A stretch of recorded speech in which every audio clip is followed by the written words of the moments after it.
This is Overheard Nation, where America's forgotten secrets come to light.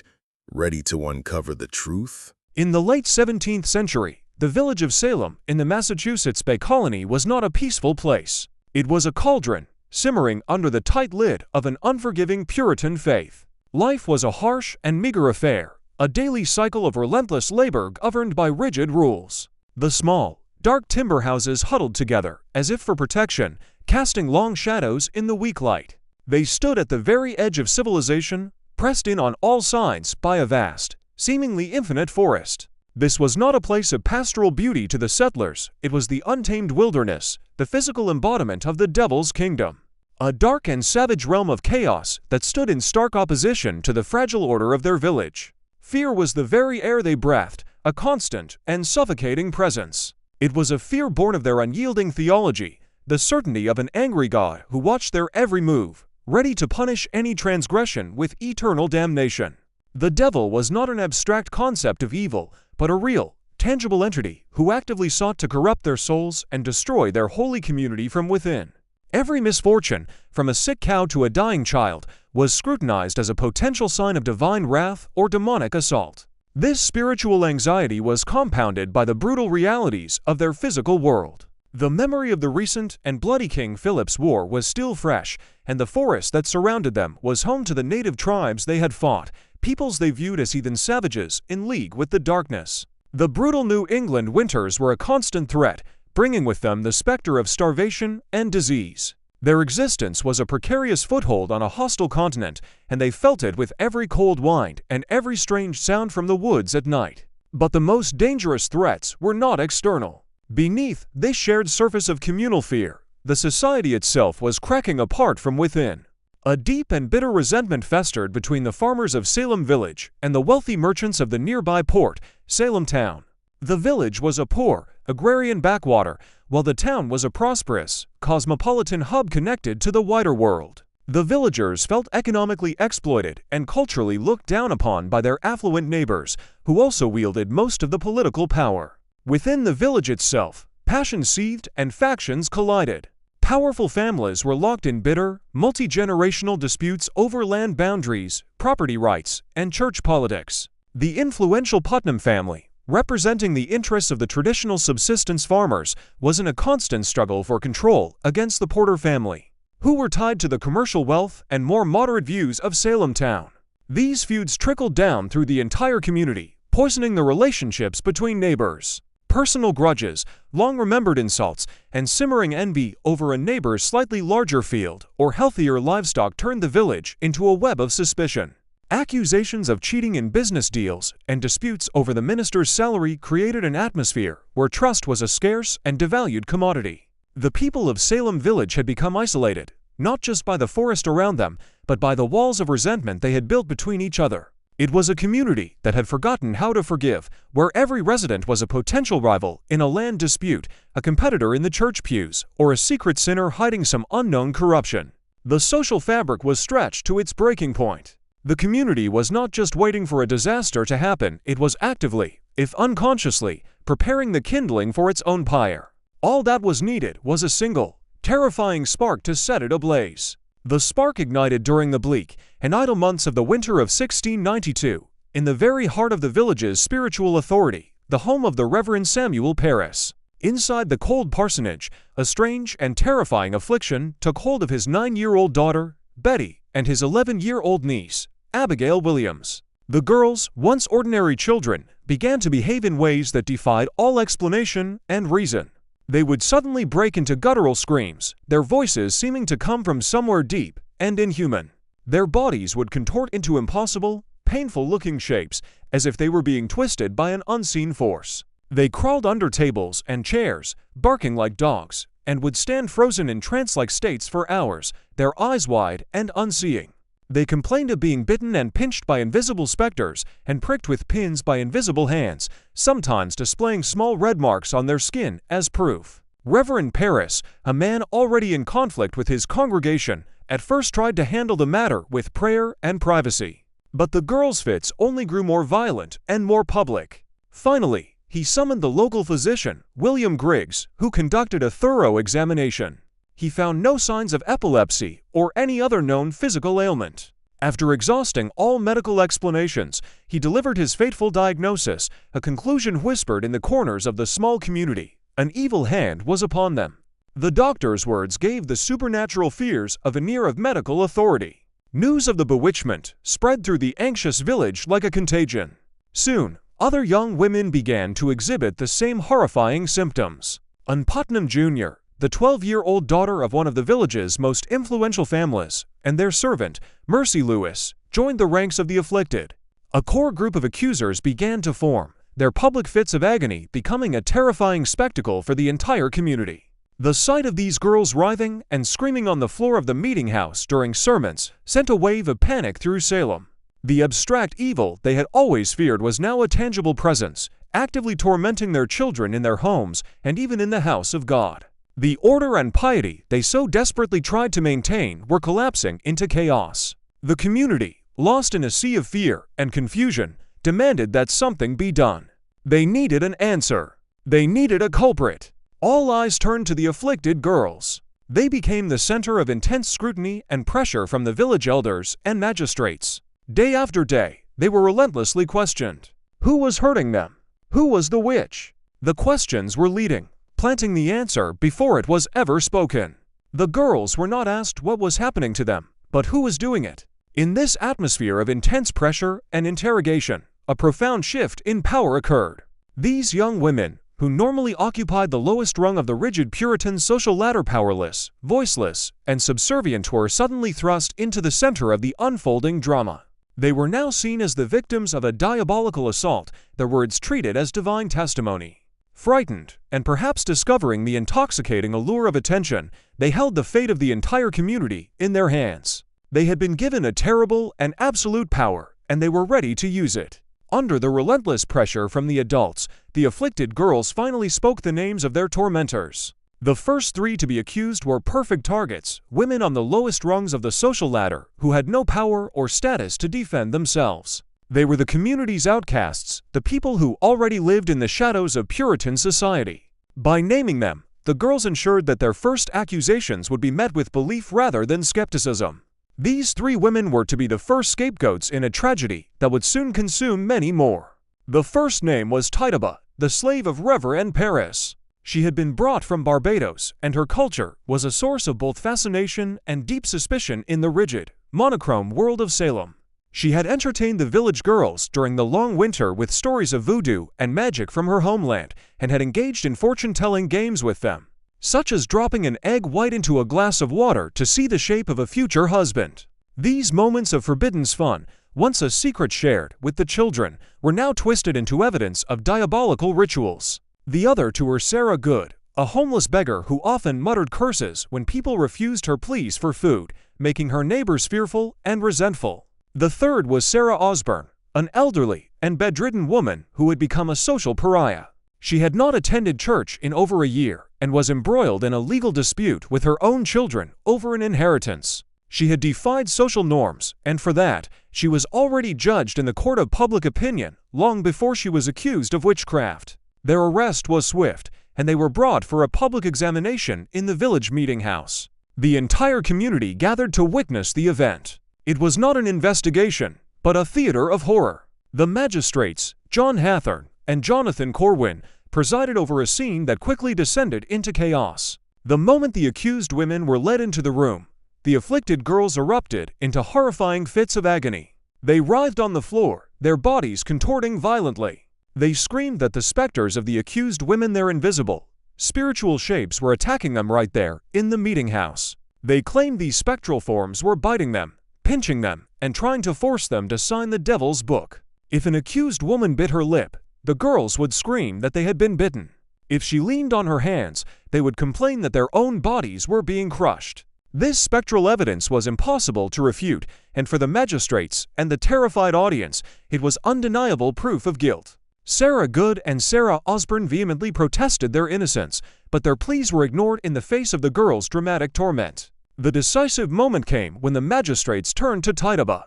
As a slave, she was the most vulnerable of the three, with no legal rights or protections. Likely under the threat of severe physical punishment, she broke down and confessed. Her confession was not a simple admission of guilt. It was a wild, elaborate, and terrifying narrative that gave the magistrates and the village exactly the dark fantasy they craved. She described signing the devil's book, which he showed her. She spoke of flying through the night air on a broomstick to attend witches' sabbaths. She named her animal familiars, a black dog and a red cat, who served her diabolical will. Crucially, to deflect further punishment from herself, Tituba claimed that she was not alone. She told the magistrates that a whole coven of witches was at work in Salem, a conspiracy of evil that included other, more powerful members of the community.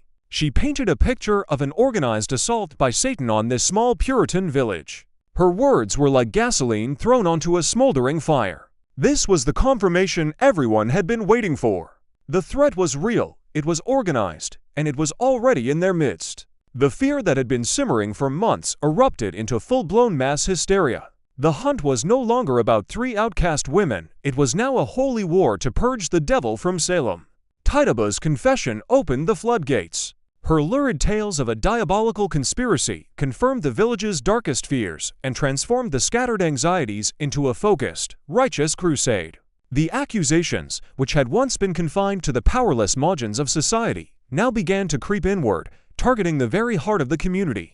The afflicted girls, emboldened by their newfound authority and intoxicated by the power they wielded, began to point their fingers at respected, pious, and landowning citizens. The hunt was no longer for outcasts, it was for the enemy hidden in plain sight. The first shocking accusation fell upon Rebecca Nurse, a 71-year-old matriarch who was universally regarded as a woman of unimpeachable character and deep piety. The charge against her was met with disbelief and a public outcry.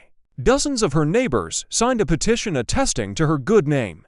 Her accusation was a terrifying turning point, a clear signal that a lifetime of good works and a sterling reputation were no longer a defense against the spectral claims of a tormented child. If Rebecca Nurse could be a witch, then anyone could. Next came John Proctor, a prosperous farmer and tavern keeper who had been an outspoken critic of the proceedings from the start. He openly accused the girls of lying and fraud, and had even threatened to beat his own servant girl, Mary Warren, to put an end to her fits. For his skepticism, he paid a terrible price. He and his wife, Elizabeth, were both accused and arrested. His case established a chilling precedent. To question the validity of the hunt was to make oneself a target. Doubt was now seen as complicity with the devil. With the door to accusing respectable citizens now wide open, the trials became a powerful weapon for settling old scores. The Putnam family, one of the most powerful clans in the village, systematically began to accuse members and allies of the rival Porter family, with whom they had engaged in bitter land and church disputes for years. The courtroom became a stage for playing out long-standing feuds and personal vendettas, all under the sanctified guise of purging evil from the community. As the accusations mounted, the local magistrates were overwhelmed. In response, the colony's governor established a special court of oyer and terminer to hear and determine the flood of witchcraft cases. This new court, led by judges who were utterly convinced of the reality of the diabolical plot against Massachusetts, gave the proceedings a grim and irreversible legitimacy. The system was now formalized, a machine designed to produce convictions. The court's Chief Justice, William Stoughton, was a zealous and unyielding magistrate who accepted spectral evidence as undeniable proof. The legal process was a terrifying inversion of justice. The accused were presumed guilty from the outset. Pleading innocent and maintaining one's integrity was a path to the gallows, as the court saw it as the devil's stubbornness. A confession, however, could save one's life, as the magistrates needed living confessors to name more witches and feed the growing conspiracy. The jails in Salem, Boston, and the surrounding towns began to overflow with the accused. Men, women, and even a 4-year-old child were held in wretched conditions, often bound in chains in dark, filthy dungeons. The sheer number of arrests created a sense of a society collapsing under the weight of its own paranoia. On June 10, 1692, the abstract horror became fatally real. Bridget Bishop, a woman of questionable reputation who had been accused of witchcraft years before, was the first to be tried by the new court. She was quickly found guilty and sentenced to death. Her public hanging on Gallows Hill was a solemn and terrifying spectacle. It was the point of no return. The whispers, the accusations, and the courtroom theater had now led to the deliberate taking of a human life. The first execution did not quell the hysteria, it validated it. It proved to the faithful that the authorities were serious and that the war against Satan was truly underway. The fever, once confined to Salem village, now began to spread like a pestilence to neighboring communities, most notably Andover, which would soon be consumed by its own brutal witch hunt. The madness had been given the sanction of the state, and the bloodiest summer in Salem's history had just begun. The summer of 1692 became the darkest time in Salem's history. The machinery of death, once set in motion, now operated with a grim efficiency. Gallows Hill became a regular spectacle of state-sanctioned killing. Throughout the summer months, 19 people, men and women, were taken by cart to the hill, forced to stand before their neighbors, and hanged. The victims ranged from the pious and elderly Rebecca Nurse to the defiant and outspoken John Proctor, who pleaded for a different form of execution to no avail. The air was thick with a permanent, suffocating fear. No one knew whose name might be the next to be cried out in a courtroom fit. One death, however, stood apart in its unique and horrifying brutality. Giles Corey, an 81-year-old farmer, refused to enter a plea of guilty or not guilty, a final act of defiance against a court he no longer considered legitimate. According to the archaic English law still in practice, a prisoner who refused to plead could not be tried. The prescribed punishment for this silence was peine forte et dure, a method of torture designed to force a plea. Corey was stripped naked, a heavy wooden board was placed upon his chest, and large stones were piled on top, one by one. For 2 days, he endured the agony, his only response to the court's demands being a repeated call for more weight. His slow, crushing death was a spectacle of such profound cruelty that it deeply unsettled the consciences of many who witnessed it. It was in this peak of madness that the pendulum finally began to swing back. The afflicted girls, whose power had been absolute and unchecked for months, became too bold. Their accusations grew more and more audacious, spreading far beyond the confines of Salem village. They began to name wealthy merchants from Boston, respected ministers, and even individuals connected to the highest circles of power. The fatal error came when an accusation was leveled against Lady Mary Phips, the wife of the colonial governor himself. This overreach finally awakened the influential elites who had remained silent for too long. As long as the victims were poor farmers and social outcasts from a rural backwater, the powerful men of Boston and the merchant class of Salem town were content to let the hysteria run its course. But when the accusations began to threaten their own friends, family members, and economic interests, they began to push back, demanding that the governor intervene and put a stop to the proceedings. A powerful voice of reason emerged from the clergy. The highly respected minister and president of Harvard College, Increase Mather, who had initially been cautious, now openly condemned the court's methods. He published his influential sermon, Cases of Conscience Concerning Evil Spirits, a masterful and direct assault on the use of spectral evidence. He argued that the devil could just as easily assume the shape of an innocent person as a guilty one, making such evidence legally and theologically worthless. His powerful declaration that it was better that 10 suspected witches escape than that one innocent person be condemned resonated deeply with a population growing weary of the bloodshed. The tide of public opinion began to turn. The spectacle of so many pious and respected people going to their deaths while professing their innocence, combined with the obvious use of the trials to settle personal grudges, eroded the certainty of the public. The initial, frantic fear of a demonic conspiracy was slowly being replaced by a sickening doubt in the justice of the court itself. Fear was giving way to shame. The final impetus for action came from the top. Governor William Phips, returning to the colony in the autumn after a military campaign, was confronted with a society in chaos and the shocking news that his own wife had been named. This personal threat, combined with the growing pressure from influential ministers and merchants, finally forced him to act decisively. In October of 1692, the governor ordered a halt to all further arrests and dissolved the special court of Oyer and Terminer. He established a new superior court to handle the remaining cases, with the critical instruction that spectral evidence would no longer be considered admissible. Without its main legal weapon, the new court found it nearly impossible to secure convictions. The majority of the remaining accused were acquitted. The legal machinery that had driven the hysteria was finally dismantled. As suddenly and mysteriously as it had begun, the fever broke. Salem awoke from its nightmare with a slow, agonizing hangover. The community was left shattered and profoundly broken. Families were torn apart by accusations and testimony, with children having condemned their parents to death. Neighbors who had once shared a pew in church now avoided each other's gaze, the memory of the gallows hanging between them. The reputations of the convicted, and even of many who were acquitted, were destroyed forever, their names permanently stained by the stigma of witchcraft. A deep and unsettling silence fell over the village, the silence of a community forced to live with the ghost of its own making. In the years that followed, a slow and reluctant process of public repentance began to unfold. The raw certainty that had fueled the hunt gave way to a creeping, collective shame.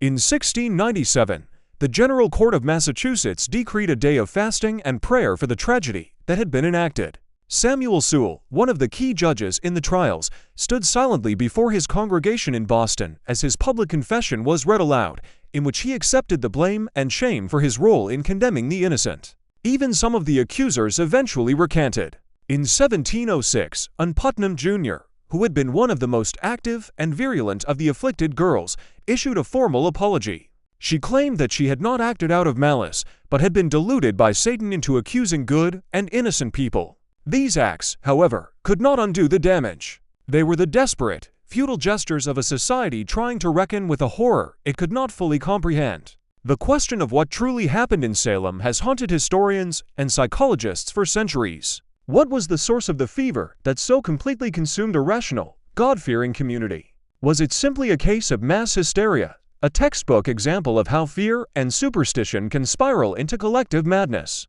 Or were there deeper, more tangible forces at work beneath the surface of the supernatural claims? Historians point to the bitter social and economic conflicts that had been simmering for years. The accusations were rarely random, they often followed the existing fault lines of the community. The agrarian faction of Salem Village, represented by the Putnam family, largely accused individuals who were connected to the rising merchant class of Salem town, represented by the Porters. The trials became a convenient and deadly arena for playing out these long-standing feuds over land, wealth, and the very identity of the community. A more scientific and intriguing theory points to a possible biological cause for the initial fits. Some scholars have proposed that the strange behavior of the afflicted girls could have been the result of ergotism, a condition caused by ingesting rye bread contaminated with ergot fungus. This fungus, which thrives in warm, damp conditions like those present before the outbreak, produces an alkaloid substance similar to LSD. The symptoms of convulsive ergotism are strikingly similar to those described in Salem: violent muscle spasms, crawling sensations on the skin, vomiting, and vivid hallucinations. Ultimately, no single theory can fully account for the tragedy. The Salem witch trials were likely the result of a perfect storm, a confluence of social strife, religious fanaticism, psychological delusion, and perhaps a physical catalyst. But whatever the precise cause, the events of 1692 left a deep and permanent scar on the American consciousness. Salem became a timeless and chilling cautionary tale, a dark metaphor for the dangers of intolerance, the terrifying power of lies, and the fragility of the rational mind in the face of fear. It stands as an eternal reminder of how easily good people, convinced of their own righteousness, can become monsters. The world is full of forgotten stories, and even more shocking secrets await you. Subscribe to Overheard Nation,